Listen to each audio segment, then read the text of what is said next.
to undertake a project in a community where everybody, so much poverty, rape, or insecurity, or political marginalization or oppression, then you are in the same boat with Moses.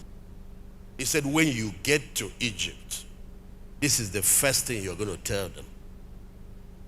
Introduce them to the one that made them. In the beginning, God.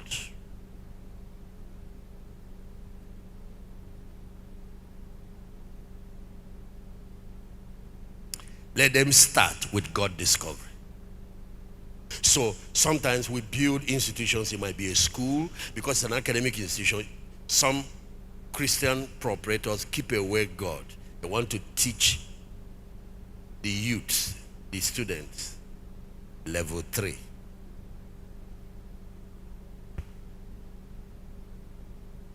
So now, if you add God discovery, you see you have 5 Ds there. The D1 is download God into those young people.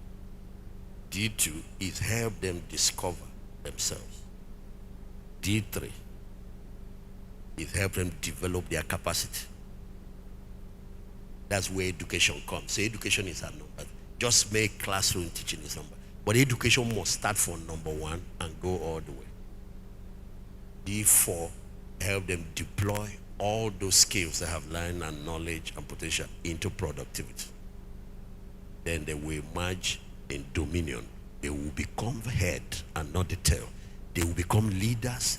They will stand out in their different spheres in their society. I sometimes see Christians, they will discover Jesus, but they won't develop their capacity. They won't go for it. So you see them underperforming.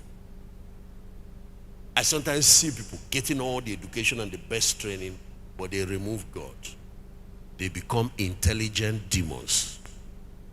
You bring them back. They have been to Harvard, they've been to Oxford, but see them doing corruption now.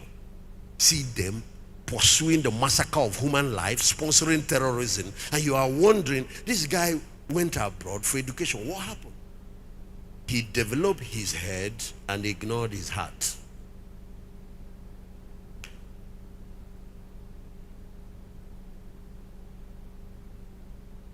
So God's nature, God's character is not in him. Satan's nature is in him. But he now has acquired functionality. He has a lot of knowledge. He can do certain things.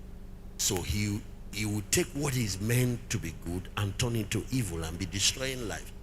He will be a criminal in government or a criminal in leadership. Why?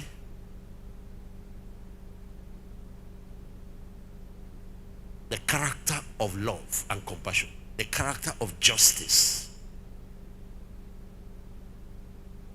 the character of integrity is missing. He will come on TV and be lying to the whole nation. You are listening to a devil, yet he's very intelligent. Harvard has educated his head and ignored his heart. That's why today the fourth education revolution is about building the total man. No child comes to your school and goes half-baked. You develop the spirit, you develop the mind and intellect, you give them emotional wholeness, you build skills and competencies, and you deploy them, and they will go and become first-class world citizens, world leaders. Why am I showing you God's blueprint? So you can take responsibility for yourself. When you analyze yourself, you see where the problem is. It might be character deficiency. The image is fault. It might be identity crisis. You don't believe in yourself. You don't have image is fault. It might be that you don't even know Christ. You don't know the one that made you. So you see, the download is fault. So you might build a school and you decide to start with intellectual activities and all of that and vocational training. You're making a major mistake. Some of your products later will be criminals. Some of your products later will be snatching people's wives. Some of your products later will be corrupt politicians. But you gave them good intellectual training. Some of your products later will be leading criminal gangs. But they went to a very good school. You have to build the foundation of moral values and character, and then you can develop all those intellectual whatever, and they will turn out well.